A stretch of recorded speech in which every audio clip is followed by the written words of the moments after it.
ha sido elevada como corresponde al Jurado Nacional de Elecciones, ante quien usted tendrá que responder. Antes de leer lo que dice literalmente el documento, cuyos capítulos los tenemos acá, yo quisiera que nos explique usted qué es lo que dijo y cómo se piensa usted defender de esta acusación, que es grave en sí misma, pero lo es más si se trata de una personalidad como usted, que preside el Tribunal Constitucional. Muy buenas noches, Fernando. Gracias por la invitación. Sí, realmente es un tema difícil. Me alegra poder estar al comienzo de año también en este programa y saludar a todas las personas que están escuchando. Me ha sorprendido tanto la presentación de la denuncia como el informe que me acaban de alcanzar justo antes de empezar esta reunión, porque ahí dice, ¿no?, que habría cometido esta vulneración a la neutralidad. Sin embargo, lo que yo dije en esa oportunidad fue transmitir las dos sentencias que había tenido el Tribunal Constitucional en el colegiado anterior y en el nuestro respecto a la posibilidad de participación política de las personas que han cometido determinados delitos. Expliqué que habían dos posturas, una del colegiado anterior y una la nuestra. El delito por el cual tengo entendido, o fue el que me dijo la periodista, se le imputaba a esta persona, encuadraba dentro de lo que había decidido el colegiado anterior. Y yo le hablé más bien de la opinión nuestra respecto a los rehabilitados por terrorismo. Dije claramente que yo no podía opinar sobre la situación del señor Vizcarra porque no la conocía, porque además sería un tema que probablemente llegaría al tribunal. Y lo que añadí fue en consonancia con lo que ya había venido afirmando antes, que es un artículo del Código Procesal Constitucional que dice que cuando una norma ha sido validada en su constitucionalidad por el tribunal, los jueces deben de aplicarla. Pero en ningún momento he dicho que eso es lo que tiene que hacer el jurado, o que este señor ha cometido ese delito y por tanto él no puede participar, ¿no? Fueron todas afirmaciones generales. Pero bueno, sí, como le decía, me ha sorprendido que hayan llegado a esa conclusión. Lo que el Jurado Electoral Especial de Lima ha dicho en su artículo 3.16 es: conforme al análisis efectuado, se habría incurrido en la infracción contenida en el numeral 32 del artículo del reglamento de propaganda electoral, publicidad estatal y neutralidad en periodo electoral, salvo mejor parecer, por lo que se pone a consideración del Pleno del Jurado Electoral Especial Lima 101, lo informado para su análisis y evaluación correspondiente. 3.17, respecto a la interferencia indebida en el proceso electoral y el desconocimiento de los precedentes constitucionales, no son materia de análisis del área de fiscalización adscrita a este jurado especial. Conclusiones y recomendación. La señora Luz Pacheco Serga habría infringido el principio de neutralidad en periodo electoral mediante las afirmaciones realizadas durante una entrevista en el medio de comunicación Canal N, lo que perjudicaría la candidatura al cargo del presidente de la República del señor Mario Enrique Vizcarra Cornejo por la organización política Partido Político Perú Primero, y tal como se detalla en el contenido del presente informe. ¿Qué es lo que va a contestar usted a los miembros del Pleno? Lo que yo, escuchándole, ¿no?, estas razones, porque recién estoy conociendo, sería llegar a la conclusión que cuando un miembro del Tribunal Constitucional es consultado sobre cuál es el criterio que tiene el tribunal o ha tenido en determinadas sentencias, no podría ni siquiera decir el contenido de las sentencias. O sea, si yo hubiera relacionado, ese señor no le corresponde por esa razón, sería, comprendo, una vulneración. Pero insisto, yo lo que he dicho, el tribunal se ha pronunciado en ese sentido y en ese sentido. Y lo que dice el Código Procesal es esto. Del señor Vizcarra no puedo pronunciarme porque no lo conozco, no conozco el caso y puede llegar al tribunal. Esa sería mi respuesta, pero bueno. Tiene 24 horas para presentarla, ¿no? No, la verdad es que no he leído, recién como le decía al entrar. Me parece que no va a dormir mucho esta noche, señora Pacheco. Ahora bien, queda claro que entonces... Y le agradezco mañana, que me lo hayan entregado. Sí, sí. Mañana tendrá que dar respuesta a esto y explicar lo que nos ha dicho. Sí, efectivamente. Se ha hablado en general, las sentencias que se han producido, sin saber si eso correspondía o no al cargo de peculado que se le ha atribuido y por el cual ha sido condenado en su momento el señor Mario Vizcarra. Muy bien. Hablemos entonces sobre el otro tema, que es la concepción que usted tiene de la vigencia del derecho en nuestro país, derecho que viene de la Constitución, derecho que viene de las leyes, derecho que viene de los tratados internacionales y nuestra adhesión a cortes internacionales.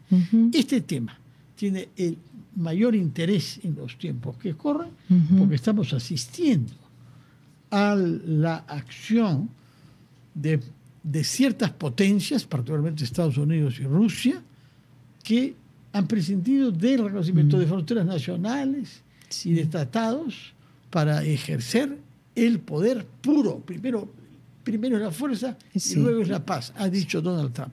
Esto ha sido contestado por el Papa León XIV en inglés el día viernes, en el discurso pronunciado para clausurar el consistorio. Habló su lengua natal por primera vez que yo lo escuché, y claramente dijo lo contrario. Tenemos un derecho humanitario internacional que procede del horror de la guerra mundial. Ahí descubrimos lo que significaba que alguien pudiera considerar, no, los gitanos no merecen vivir, los homosexuales tampoco, los enfermos mentales y los judíos tampoco. Y en consecuencia se toman medidas drásticas de genocidio. Explíquenos, por favor, cuál es su opinión sobre el orden de vigencia de los tratados y de la legislación peruana. Sí, indudablemente lo que usted ha descrito es una situación muy preocupante para el mundo entero. Recuerdo que el Papa Francisco decía que estamos viviendo una tercera guerra mundial a pedazos y lamentablemente ahora parece que ya los pedazos se están uniendo porque cada vez además está más cerca. Nunca pensamos, al menos yo, que pudiéramos vivir algo como lo que estamos ahorita presenciando en nuestra región. Se están saltando, como usted dice, todos los tratados internacionales y eso atenta contra toda la experiencia histórica también de lo que ha supuesto simplemente imponer el orden, entre comillas, por medio de la fuerza. Yo creo que todos los estados estamos en el deber de cumplir con los tratados internacionales y que nuestra sujeción a las cortes internacionales que se hayan podido implementar a esos tratados, pues también ellas están sujetas a esas convenciones y a esos tratados. En la medida que nosotros todos defendamos esto, podremos de alguna manera neutralizar este avasallamiento que estamos, si se unen los países, pienso yo, ¿no? Haciendo una causa común de que no puede ser la fuerza la que guíe el destino de los pueblos, sino el entendimiento, la razón, el saber preservar la libertad de los otros. Entonces, ¿qué relación? Yo lo que hablé el día en mi discurso, lo dije claramente, es mi postura personal. No es algo que yo haya consensuado con los demás magistrados. Yo entiendo que si una corte decide algo contra el tratado que le dio origen, pues se está perdiendo legitimidad.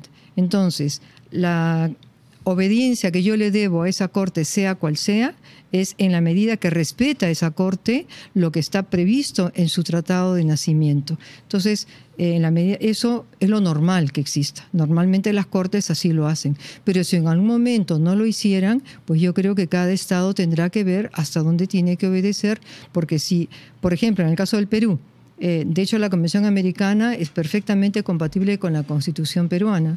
Entonces, si hubiese una decisión de una Corte Internacional que viola la Constitución, no podría ser aplicada. ¿Por qué? Porque de hecho en el Perú se ha establecido que para que un tratado internacional contrario a la Constitución sea vigente, primero hay que modificar la Constitución. No puede venir directamente un mandato que pretenda desconocerla. Ese es lo que yo pienso, que por un lado tenemos que garantizar nuestra independencia, nuestra soberanía y además la recta sujeción a los poderes supraterritoriales.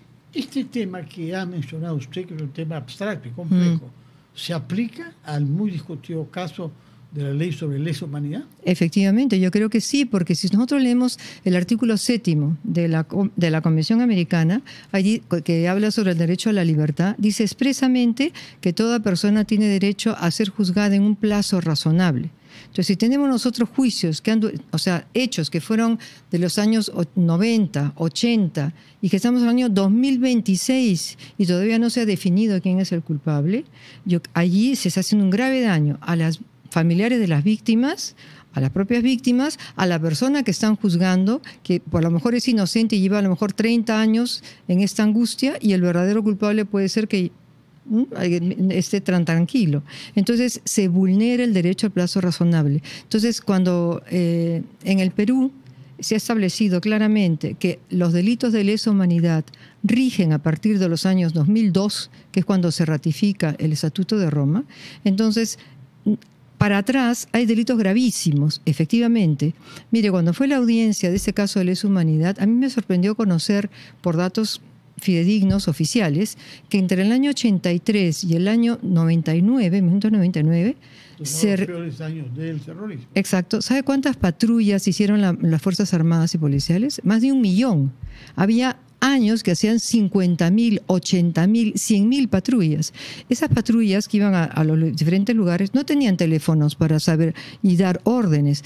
Iban con unas órdenes generales y algunos efectivamente cometieron atrocidades. Desaparición de pueblos enteros, incluidos niños y ancianos. Ahora, Tutis, para mencionar un caso. Ahora, si uno pone en proporción de 1 millón de patrullajes que se hicieron, ¿cuántos actos violatorios hubo? ¿El 20%? ¿El 10%? ¿El 5%? O sea, yo creo que no podemos hablar de que hubo una acción organizada del Estado de exterminio de una población, que es una característica innata para calificar de lesa humanidad. Entonces, no puede decirse que en el Perú, en los años del terrorismo, el Estado se había propuesto acabar, como usted acaba de mencionar, lo que pasaba con los nazis, a determinada población. Querían acabar con los terroristas. Lamentablemente, en esa guerra contra esas personas, mataron a inocentes y de manera cruel también. Entonces, lo que hay que castigar a las personas que cometieron esos daños, esos excesos, ¿cómo? Código Cuando Civil. Algunos han recurrido a prolongar los juicios, a buscar anulaciones, a ser prófugos entre las leyes que se han dado. Hay beneficios para personas que han vivido tranquilamente en los Estados Unidos 30 años, al margen de toda persecución, y se benefician igualmente de la ley. A ver, vivir prófugo 30 años o 40 años, yo no creo que sea una buena vida para nadie. Ahora, a la señora, yo he leído que a la señora Betsy Chávez le sigue en el juicio, ¿no? Aunque ella no está a vida, por decir está en la Embajada de México. O sea que hay mecanismos para que como dice la Convención Americana, se pueda juzgar a la persona en un plazo razonable. Entonces, si se nos impide, si dice, no señor, no en esta ley, no puede haber lesa humanidad, cuando estamos diciendo que son actos cometidos antes del 2002, cuando estamos diciendo, señores, los que cometieron esos actos, que sean juzgados y castigados de acuerdo al Código Penal de 1991, que tiene penas que van hasta los 30 años, 35 años. O sea, no es que sea un código que dé penas suaves, muy suaves, no es así. ¿Cómo interpreta usted esa frase famosa que citó el juez San Martín, que recientemente ha tomado su jubilación, cuando la condena a Alberto Fujimori por hechos cometidos en los años 90, en donde dijo, estos crímenes gravísimos son considerados en el derecho internacional como crímenes de lesa humanidad? Para mí allá le falta un elemento importantísimo que he dicho antes. Para que se pueda hablar de crimen de lesa humanidad, está reconocido en el derecho internacional que es una acción del Estado, no es una acción de particulares. Es una acción organizada, sistemática, de eliminación de algunas personas, de un colectivo de colectivos de personas. Eso no hubo en el país. Lo que se quería acabar era con los terroristas. Entonces, a mí me parece que ahí el doctor San Martín, que sabe muchísimo, es muy, muy preparado, yo creo que a mi modo de ver, comete un error porque faltaba el elemento sistemático de eliminación de parte del Estado, de la población civil. Insisto, y lo reconocieron en esa audiencia, fueron excesos de patrullas, de personas individuales, pero no una acción concertada del Estado para eliminar personas, que eso es lo que sería sumamente reprobable para el Estado, ¿no? Muy bien, nos ha dado su punto de vista sobre el tema de la lesa humanidad y su vigencia. Hay otro tema conceptual que usted mencionó. Cuando hay un tratado internacional que no está plenamente de acuerdo con la Constitución, pero no la contradice, lo que hay que priorizar es lo que beneficia al imputado. Efectivamente. Dijo usted, explíquenos eso. Sí, o sea, porque la misma convención establece en los criterios de interpretación que deben tener los jueces para aplicar justamente la convención, es que en caso de que el ordenamiento nacional de un Estado fuera más protector, diera más libertades que la propia convención, el juez está obligado a aplicar el derecho nacional y no la convención. Entonces pensemos, por ejemplo, en el derecho El indulto es una gracia que se da a una persona, es una libertad. Entonces, si en un país se da ese derecho, la Corte no puede impedir la aplicación de eso, porque estaría yendo contra el artículo 29 de la propia Convención, porque estaría dando un sentido restrictivo a un derecho, y eso es lo que claramente, como digo, no son ideas mías, sino que están en la propia Convención Americana. Hemos hablado sobre cosas abstractas, sí, complejas, importantes, que forman parte del debate político de fondo. Yo quisiera que hablemos ahora, en los minutos que nos quedan, de algunos casos concretos que ustedes tienen como miembros del Tribunal Constitucional, el más llamativo de los cuales es el gasto fiscal. Se le reprocha el haber abierto una compuerta violando la Constitución que definía que los congresistas no tienen iniciativa de gasto. Y sin embargo se ha interpretado de que sí. Y esta interpretación se ha aplicado con abundancia y con latitud. Explíquenos, por favor, qué es lo que están estudiando ustedes como jueces. Agradezco esa pregunta porque me permite aclarar algo que ya he podido decir en esa mesa de trabajo que se convocó el año pasado sobre esa preocupación de la caja fiscal que se tenía a nivel nacional, o sea, fueron representantes de diferentes entidades al Palacio de Gobierno, convocados por el presidente y la ministra de Economía y Finanzas. Entonces yo también ahí pude aclarar, decirles, señores, el Tribunal Constitucional, este colegiado, es verdad que en una norma que fue aquella que declaró que todo el personal sanitario que había trabajado durante la pandemia y que había sido contratado de una manera, por decir, irregular, debía pasar al régimen del laboral ordinario. Entonces, esa ley tenía más de un año de vigencia. ¿Cuál fue el razonamiento de la mayoría? Si nosotros declaramos inconstitucional esta norma, esas personas que llevan un año trabajando como médicos, enfermeras, asistentes, etcétera, que expusieron su vida para salvar la nuestra, se quedan sin trabajo y en el aire. Además, en la propia ley se decía que cada paso de un grupo de personas de un régimen a otro tenía que contar con el visto bueno, con la aprobación del Ministerio de Economía y Finanzas. Conclusión, es una norma de excepción, en una época de excepción como fue la época del COVID. Por tanto, en este caso, visto este contexto y que se cuenta, no se tuvo antes, pero se tiene cada vez que se va a pasar a un grupo de personas al otro régimen, vamos a declarar que es constitucional. Fue la única, pero después hemos tenido 2 sentencias donde hemos dicho claramente que no tiene esa iniciativa de gasto. ¿En cuáles? Una que era la, ¿cómo se dice? Los maestros, ¿no? No, de la ONP. De la ONP, aquella en que decía que se tenía que actualizar el bono en la ONP de manera automática. Dijo, no señor, aquí no hubo ninguna coordinación con el Ministerio de Economía y Finanzas, esto es inconstitucional. Y la otra fue la asignación que se le da al personal acuartelado, al que está haciendo el servicio militar, que realmente le da una cantidad miserable, una propina que no es nada, pero no... Tampoco se había coordinado con el Ministerio de Economía y Finanzas. Entonces, ¿cuál fue la decisión, señores? Ustedes no tienen iniciativa de gasto, no han coordinado con el Ministerio de Economía y Finanzas. Sin embargo, les exhortamos al Ministerio de Economía y a la de Defensa a que eleven esa cantidad porque realmente es casi penosa, ¿no? Pero dijimos que no tenían iniciativa de gasto. Sin embargo, han utilizado la primera decisión como si fuera ya la decisión en todos los casos. Y fue una decisión de excepción. Entonces yo le agradezco porque además ha dicho el Poder Ejecutivo, ha dicho el Premier de que van a presentar algunas demandas de inconstitucionalidad de algunas de esas leyes que consideran que no han cumplido. Que ya han sido promulgadas. Exactamente. Entonces ahí veremos si se cumple o no se cumple y cada caso nos veremos. Para algunas batallas para el año en curso. Por otra parte, un tema sobre el cual hay también debate es la protección de los menores, incluidos los adolescentes, puesto que hay la realidad, por una parte, cada vez vemos a criminales más jóvenes. Eso es muy duro. Hemos visto casos sumamente dolorosos. Hay muchachos que han tomado el ejemplo en familias, que no han hecho sino eso desde que eran niños y que a los 16 años se han convertido en jefes de bandas peligrosas. Pero nuestra Constitución ofrece ciertas garantías. El niño es un niño, el adolescente es un adolescente. ¿Cómo piensa resolver este problema usted, prácticamente salomónico? A ver, si ahorita digo algo, van a decir que adelantó opinión. Diga Salomón, que venga la señora. Pero sí, yo creo que se publicará ya en estos días. Yo pensé que ya se había publicado, la verdad, esta sentencia, pero creo que usted lo ha dicho, es importante llegar a ese punto intermedio, porque si recuerdan, en la época del terrorismo, vimos videos donde habían niños de 8 años con metralletas.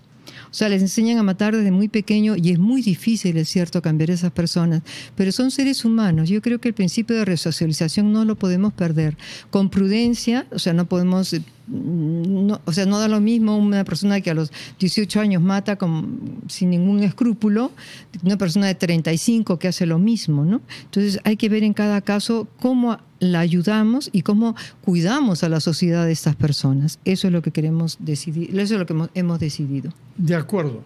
Entre otras muchas tareas que van a tener que abordar el año que está comenzando, fuera de las que no prevemos todavía. También. Y que no dudarán en presentarse sin duda, hay pendientes algunos conflictos de competencias. Sí, también. Es decir, entidades públicas que dicen, se han metido en mis funciones, esto está mal, y han tenido ustedes que tomar medidas cautelares para estudiar el tema de fondo. Explíquenos, por favor, qué conflictos de competencias existen en este momento entre entidades del Estado. Fíjese, en los últimos 15 días, más o menos del mes de diciembre, me parece que recibimos 18 conflictos competenciales, procesos orgánicos, pero a nivel de municipalidades, de gobiernos regionales, hay mucho problema de límites entre diferentes regiones o entre... En los distritos menos inesperados. Exactamente. Entre San Isidro y Magdalena, dos de los distritos con mayor nivel de vida. Hay una batalla por dónde pagar impuestos. Algunos quieren pagar porque es más barato en Magdalena y otros más bien pagar en San Isidro porque es más chico. De todo se ve. De todo se ve. Pero también en el interior del país, hay mucho de esto también en el interior del país. Entonces, de los que han tenido más impacto mediático, indudablemente está el del Poder Judicial con la Junta Nacional de Justicia, que es interesante, yo creo que ustedes vean, y lo comenté el día del discurso, que yo comprendo que haya gente que critique nuestras decisiones, porque si somos 7 magistrados, ¿y cuántas decisiones salen por mayoría, no por unanimidad? Entonces, se entiende que haya gente que no comparte lo que podamos nosotros decidir, pero siempre nos mueve el deseo de buscar la paz social, previendo qué va a ocasionar esa decisión nuestra. Y en ocasiones a algunos les parecerá bien, a otros no, pero tenemos ahorita el delicado deber de decidir en ese competencial del, por un lado, Jurado Nacional de Elecciones contra el Poder Judicial y también de la Junta Nacional de Justicia contra el Poder Judicial. Son 2 casos de los más graves. Finalmente, una pregunta favorable para ustedes, porque se han dado las cifras del Ministerio de Economía y Finanzas, que da cuenta de una ejecución excepcional del presupuesto atribuido a ustedes. Eso sorprende, porque cuando los escucha hablar, uno cree que son jueces constitucionales que están pensando en las grandes teorías a lo largo de la historia, pero es cierto que se han mudado, ¿no? Se han mudado de la casa de Pilato en el centro de Lima. Estamos en San Isidro, tiene que ir a conocerlo. Por favor, si es que nos invita, iremos, pero que no haya un juicio complicado. No. Y ahora, hay ahí ejecución, pero en muchos otros campos, como la digitalización, ¿cuál es esta capacidad gerencial de la que ha dado usted muestras siendo una profesora universitaria que se creía dedicada a sus libros y a sus teorías? No, creo que también mi vida ha sido bastante práctica, pero he contado con un equipo en el tribunal de primera. En primer lugar, los magistrados, porque hemos recibido más de 1.000 casos de un año para otro, pero hemos resuelto más de casi 1.400, casi 1.500 más que el año anterior, sin haber aumentado el número de magistrados. Eso hemos trabajado muchísimo todos en el tribunal. Además, estamos implementando la inteligencia artificial, como había ofrecido desde el año pasado, y ya nos ayuda en la parte de antecedentes, y estamos ya en otra tercera fase, que es unir los antecedentes a la jurisprudencia del tribunal. ¿Qué ha decidido el tribunal en casos como este? Y nos dice, nos va poniendo ejemplos de expedientes y cuál fue la decisión. Entonces, es todos insumos que nos van a ayudar todavía a ir más rápido y con más seguridad jurídica. No se le ocurra recurrir recurrir a la inteligencia artificial para el tema que tiene pendiente con el Jurado Nacional de Elecciones.